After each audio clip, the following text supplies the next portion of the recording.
Okay, let's dive into this explainer on a question that seems to be on everyone's mind lately. It seems like a lot of us, especially in the West, are feeling, well, kind of lost, unanchored. And it's not just a vague feeling. The numbers are pretty stark.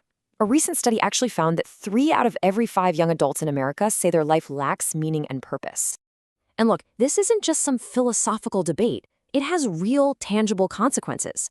In just the last 10 years, as this feeling of meaninglessness has grown, depression rates among young adults in the US have jumped by a massive 60%. But here's where it gets really interesting. At the exact same time all this is happening, something else is going on. Something totally unexpected. A trend that most people thought was basically over for good seems to be making a comeback. So, what's behind this shift? Well, let's get into it, because the numbers, they might just surprise you. For the longest time, the narrative was that faith was on the decline, right? But check this out. We're seeing a complete reversal. It's not just a tiny blip. We're talking about a serious jump in things like Bible reading and streaming of Christian music. And get this, Bible sales are on track to hit a 21-year high. And it all adds up to this just staggering number. We're talking 19 million Bibles sold. Not per year, but every single week, just in the United States.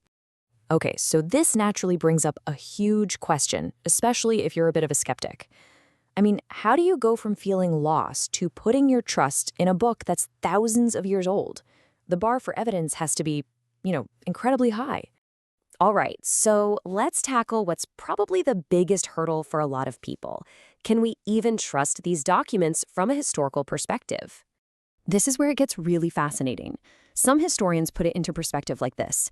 Look at the guy who was basically the most powerful man on the planet back then, Emperor Tiberius.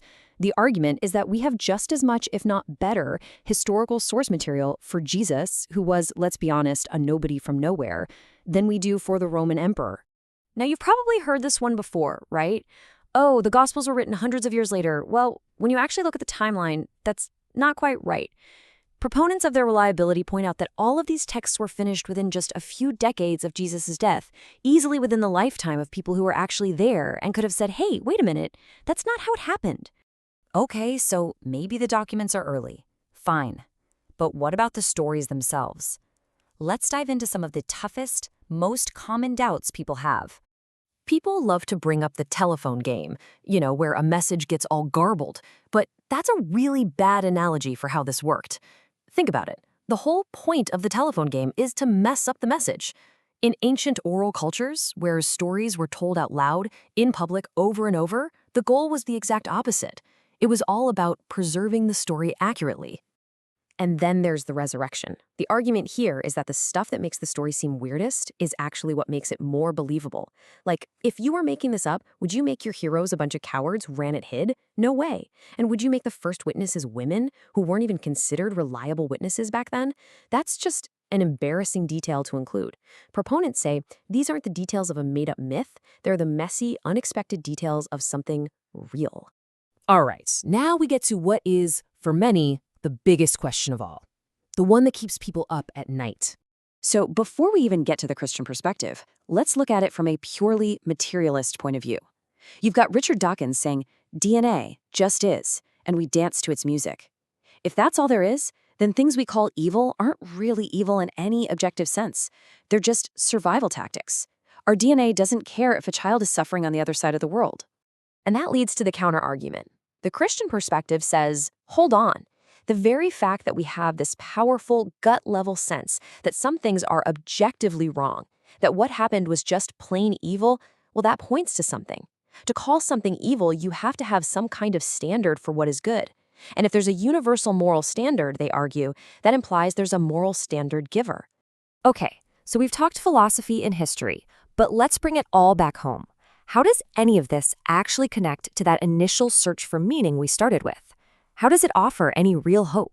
There's a great little analogy that I think really helps explain the difference between knowing the facts about something and understanding its meaning.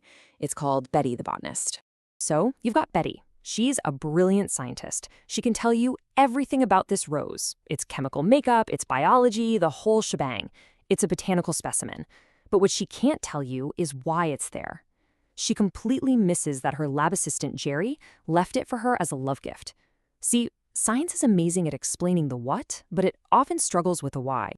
And this is really the heart of the Christian claim. In a world that's constantly telling you that you're only as good as your latest achievement or your follower count, it offers a totally different idea, that your value isn't based on what you do. It's intrinsic. It's built right into the fabric of who you are, no matter what. So, that's where we'll leave it. In this world that's just overflowing with data, where does our meaning actually come from? If science gives us the facts about our existence, and religion proposes a purpose for it, how do we decide which one really answers those deepest questions we all have about who we are and why we're here?